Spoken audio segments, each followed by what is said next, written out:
Good evening, good to have you with us. Of course, we're in week something, 9? 9. It must be week 9 of our Limiting Belief series, and tonight we're going to be talking about grow a brain. And that's a phrase that's often been used in it. Sorry, Mary, was that your brain growing right then? You weren't exactly quiet. Nice. And we're talking tonight about growing your brain and what does that actually mean. Now, those of you who don't know, some of you will know this, I've shared this, but it's the reason for it, is that right in the centre of your brain, near the cerebral cortex, where it joins the butt end of your brain, is a little thing that looks like this. It looks like an almond. And this little thing is called the amygdala. Say it after me. Amygdala. Amygdala. If you've ever watched Waterboy, that's what he talks about. The amygdala, right? it's his can of whoop-ass, right? So this is the amygdala. And what this is the fear centre of your brain. Right? And in your brain, if you are a person that's constantly anxious, constantly afraid, you can actually grow this part of your brain to override rational thought and emotion and all your kind of self-control ideas. You can this little part of your brain can actually control the whole mass of your thought process. Isn't that amazing? And so the more power and the more fear that you live in, this little nut inside your head actually has more control over you than the rest of your brain, which is quite scary at one level. So you can shrink this, by the way, and that's by doing things, taking risks, having courage, being brave, doing things you wouldn't normally do. That actually puts those kinds of fears back in place. It actually pulls the amygdala back into its right place. Now the fact is, you're meant to have, if you went in and said, can I have an amygdalotomy, they remove it, that would not be a good thing. Because fear protects us at times from doing some dumb stuff like train surfing or something like that. Not that any of you have ever done that. So that stops you from doing stuff as well. It protects you and it keeps you from doing all sorts of different things. Now the reason I'm talking to you about that is that sometimes this little thing can become very bulbous. And what I mean by that is it actually just pulsates out and shrinks back. Pulsates out, and they call that being bulbous, right? So it actually grows and then pulls back, pushes out, pulls back. So what I want to encourage you tonight is hopefully we're going to grow your brain so that thing doesn't have any control over your life. But there's a fascinating thing that I've been researching the brain because we're talking about limiting beliefs. Where does limiting beliefs happen? Where does it happen? In the brain. Everybody take your right hand finger, your index finger like that, stick it out like that. Put up your nose. Yes, good job. It Jay's right on it and go like that. Right in there. That's where it happens. Nice noise. Nice. So that's where it happens. Right in here. Limiting beliefs happen in here. The power of the brain, the power of your mind controls a lot of what goes on. Now, as we've said before, for young people, the emotional part of your brain starts at the back here. Logic part of your brain starts back here. So slapping yourself in the head doesn't make you feel better. Right? That's where the logic is your brain. This is where the emotional part of your brain is. And it grows forward like that. And so if you turn your head sideways, that's how it grows forward like that. And those two hemispheres, or those two parts of the developmental brain, don't connect until around about 24. So what happens is, most of you will operate out of what feels good all the time. So if your parents are saying to you, what were you thinking? What's the problem with that? You weren't thinking. What were you doing? Feeling. It felt good at the time, and so that's the problem. It's how it felt at the time. So if you've got a problem in relating to your folks sometimes and they're saying to you, what were you thinking? And you say, it feels good, well, it felt good. Say, Mum, Dad, do you understand? I'm operating out of the emotional part of my brain. All right? That's how it is. That's how it is. So if you don't know that, you will know that most of the time when you find yourself in, for example, in a compromised situation, that's like with a boy or a girl, and you don't want to be there, you don't want to be in that environment, that's all emotion happening back here. Logic says, before you get into that situation, run. But the emotion says, I want to be part of this environment, I need to be accepted by that. So, I'm going to teach you a different part of the brain, which is quite interesting. This lady, by the name of, what's her name? Nancy Canwisher. I had a great one last week too, didn't I? Whatever her name was. Beatrice the biologist. Yeah. Anyway, so we've got Nancy Canwisher. Now, she is actually legit, right? She is a legit scientist, and she's been doing study of the human brain, all right, and what happens in different places of the brain, which is quite fascinating. Now, what I want you to do is I want you to take that same index finger. Yeah, that wasn't a hard question, you know. And I want you to go to the bottom right-hand part of your cranium and stab it right in there, right? Does that feel good? I don't think I have one of them. You don't have a brain? You don't have an index finger. It's not that. Okay, so back here, what you're touching right now is what they call the face recognition part of your brain. It's quite amazing. So, when you're trying to recognise somebody's face, they've done electrical impulses in that part of the brain, and just by putting a pulse into that part of the brain, it has distorted a person's face. So you can be looking at someone, and they put a little electrode back there, and it'll actually distort someone's face to actually make it look like somebody else that you may recognise from your memory. Now, you're asking yourself, well, big deal.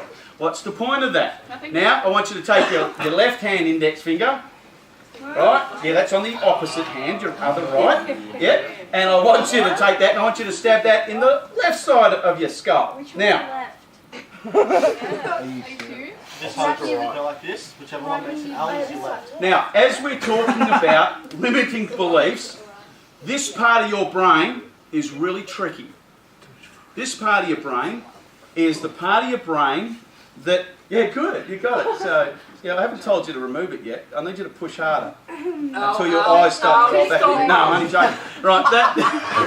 Oh, all right. You know, so the challenge for us is this: that part of your brain is a part of your brain that actually worries about what other people are thinking about you. Can I cut that bit out? You could. But you know, you wouldn't care. We probably don't go cutting out our brain. You know, there's reasons for that. You know, I'm just saying. But your brain, you know what a waffle looks like, right? Or a honeycomb, not a honeycomb, what do you call those? Waffle cones? It's got all those little compartments in it. Yeah? That's, well, you know, they've got all those little squares, right? And a waffle, it's got all those little squares in it. That's exactly what your brain is. When they study the human brain, they recognise that there's all these little compartments that they sometimes haven't got a clue what they're for. So people who study the brain still have not been able to figure out what it's all about, how the brain works. But what they have done is, because of technology and everything else that goes on and all of the MRIs and everything else that's out there, they've been able to see that there are electric impulses when you feel certain things, like to the amygdala. They can see that there are certain electronic responses, like it glows, and blood flow happens quicker to that point. So what's the point of this back here? If you're a person that is constantly worried about what other people are thinking of you, you've got this is overactive in your part of your brain. And so when it comes to our limiting belief, we have to realise that sometimes there's parts of our brain, like the amygdala and like this part of our brain, that are actually over-exercised. It's like a muscle that's having too much activity. It's becoming like really overgrown. So, I don't know about you. Are you a person, and you can show your hands, are you a person that is constantly worried about what other people think? Mm-hmm. Oh, yes. Are you a... Cool. I had to think about that. It just travelled all the way back and forward and back and forward. But the challenge for you guys, so you might be a person that worries about what some people think about you, depending on whether you're looking for their approval or not. Would you be that kind of person? Yeah? How many of you don't think you care about what anybody else thinks? Sometimes. Okay. We'll take it up with Greg later because he's married and that would be a challenge. And his wife's looking at him right now going, oh really? So, you guys, yeah. Nice little fly on the wall later. So, the challenge is... oh really? Guess where you're sleeping. So, oh God, there's always couches. We'll leave the door open. So, the challenge for us, for one degree or another, this part of our brain is either over-exercised or it's in a healthy place where it's concerned about what other people think at sometimes. And that's okay. Because if we didn't, then we'd be a fairly selfish person. We'd be fairly self-centered. We'd be fairly... I'm not looking at you. You know, we'd be fairly self-absorbed if we didn't worry about what other people think. Now, when that becomes unhealthy, we move into this place where it's interesting how this part of your brain is right alongside the amygdala. So what happens is, little neuron goes from this part of your brain, goes bzzz, when you start to worry and start to think and start to be afraid of what other people are thinking, and so that stops you from doing things. So if you're a cheerleader, or you're into gymnastics, or you're into a sport, and you just start worrying, oh, I can't do that because what will everybody think? These two little parts of your brain begin to communicate very powerfully with one another, and they actually begin to control the rest of your brain. So it's not just about what you feel in your gut as far as limiting beliefs go. It's what's actually a chemical and a little electronic communication going on in your freaking brain that is causing these two little pieces of your brain to have complete control over the rest of your brain. That's it. Hello, Dave. It's good to see you. Nice. To all of you, that's Jordan. Hello. Okay, so what I'm telling you is that I want you to get the perspective of just how big this thing is, right? You know how big every time you pick up an almond, I want you to realise that that's your fear centre, and on the left side of your brain, and that's why I got you to push there, was because that's the part of your brain that's communicating here that says, I care too much about what other people think. So that's going to stop me from reaching my full potential because of these two little things in your brain. The more that you do that, the bigger these two little pieces become in your brain. So the less you will do in your life. This little fear centre that happens here and between this here will manipulate you. This will activate depression. This will activate afraid of fitting in, not fitting in. So therefore you have social anxieties and things like that. These two little parts of your brain, they're the same size. Isn't that bizarre? How these two little things can have so much control over such a big brain. Mine's actually like this big. What is? My brain. My brain's like the size of the brain. I'm bored. So, there's so many things running through my brain right now. Anyway, I'd love you. So, what I want to challenge you about today, guys, is simply this. Your brain is not, if I can draw an example like this, your brain, do you know what a Swiss Army knife is? That's like for a boy, that's like the mega knife. That's like the knifeable knife. And you can get like huge Swiss Army knives. There was one that was in the disposals they used to have on display that was like that big, that they had the motors going in it and everything. I go, I want that one. You know, because it was like bigger, you know, and I don't know what you're going to use it for. But so your brain functions like that. Your brain functions with all these different ideas. It's not just like a knife that's got one edge to it.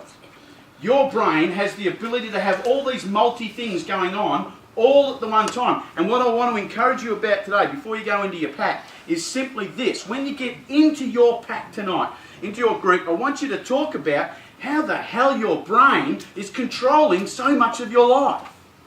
These two little pieces, this amygdala and this part of your brain. Take your left hand finger, jab it in the side of your neck, bottom of your cranium that is. Don't touch your oh, you got it? Right? Yeah, she's got it too. So if you're doing the right side, you're on the wrong side. Okay? So those two parts of your brain. Now tap it like this. Wakey, wakey. Oh, I love making people do dumb things. You know, so what I'm trying to get you to remember is simply these two things. Your fear centre is called what? Amygdala. Yeah. Easiest way to say it is amygdala. Right? Amygdala. That's how you spell it. Amygdala. Right? The amygdala is a little centre in your brain when you feel fear. If you're in an environment where you have the ability to do something, so when you're in an environment where you feel like you really, really want to do something, and what everybody else thinks is more consuming to you, that's going from here. And it's sending a little electrode across here going, zzz. That's right, you can't. And what happens here, this pulsates and it becomes bigger, becomes bulbous. It just goes like that.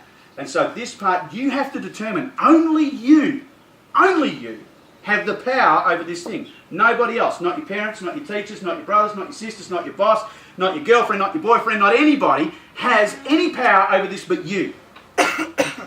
That's it. So you are in total and utter control of that electronic pulse that goes from this part of your brain to here that says, I'm so worried about what other people think, limiting belief. The reason you activate that limiting belief is because it goes across here to your fear center and goes bzzz. That's exactly what it does. It goes like that and it says, and it pulsates. And it says, yeah, you're right. You can't do that. And then it goes back. Really? Bzzz. Yes. Bzzz. And it just goes backwards and forwards. And I'm telling you, there's like 2 inches between these two little things in your brain. And so guys, for you, when you bump into something in this next week and you feel like you have a fear, a limiting belief about that you can't do something, you're afraid to do something, or you're worried about what everybody else thinks, just remember, I want you to do this. When you're there and you're having that moment, I just want you to sort of put your arms like this and go, Remind yourself that this part of your brain is trying to control you. And it doesn't have to. It doesn't have to. There's no other way that I can help you but telling you and empowering you and saying you are in full control. You are.